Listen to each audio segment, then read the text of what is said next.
Bonjour la compagnie.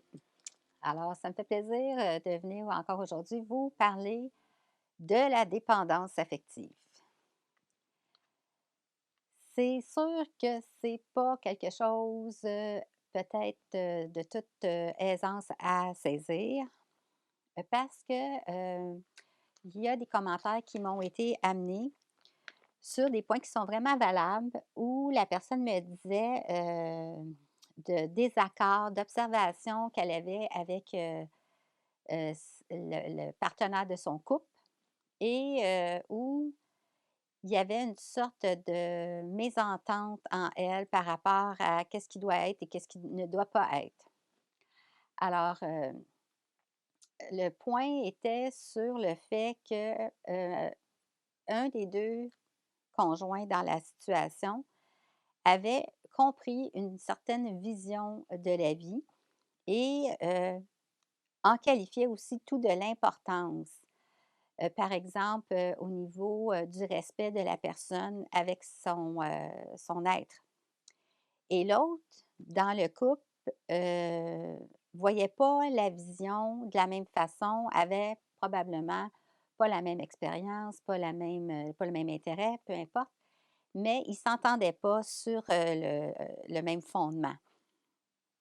Alors qu'est-ce que j'ai trouvé le plus, étonnant, dans cette, situation-là, c'est que là, moi, je disais à une des 2 personnes: «Oui, mais si pour toi, c'est super important et que l'autre personne, pour elle, ça ne l'est pas, c'est probablement pas la bonne personne pour toi».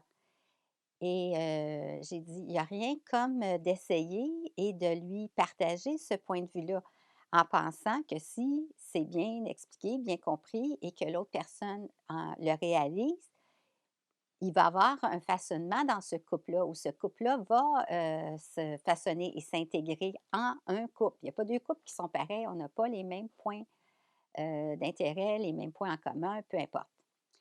Mais là, ce que j'ai compris dans la situation que je trouvais vraiment intéressante, c'est que la personne elle-même n'était pas convaincue à 100% de son opinion et espérait dans le conjoint que le conjoint lui applique son propos. Alors ça se fera pas en principe. Pourquoi?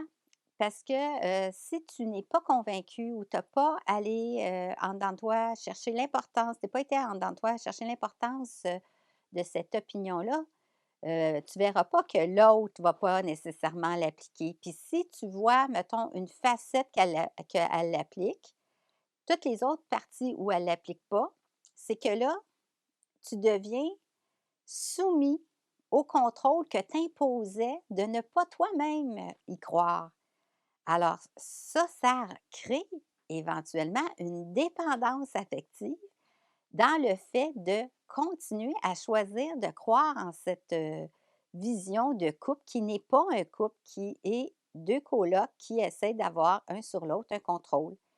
Et la compétition fait partie de l'ego et non pas de l'amour. Alors, je ne sais pas si mon propos vous amène, une lumière, une compréhension. C'est qu'est-ce que j'ai essayé de vous partager aujourd'hui sur une facette très, très, je dirais scrupuleuse et heu, délicate à déceler, mais qui est tellement aussi présente chez certains, de contrôler, d'imposer à l'autre ce qu'eux-mêmes ne croient pas et par la suite se faire piéger eux-mêmes en choisissant de poursuivre dans cette vie de cette relation malsaine et de devenir soumis finalement à ce qu'ils voulaient imposer dans le contrôle. Alors là-dessus, bonne observation comme toujours et bon recentrage. À la prochaine.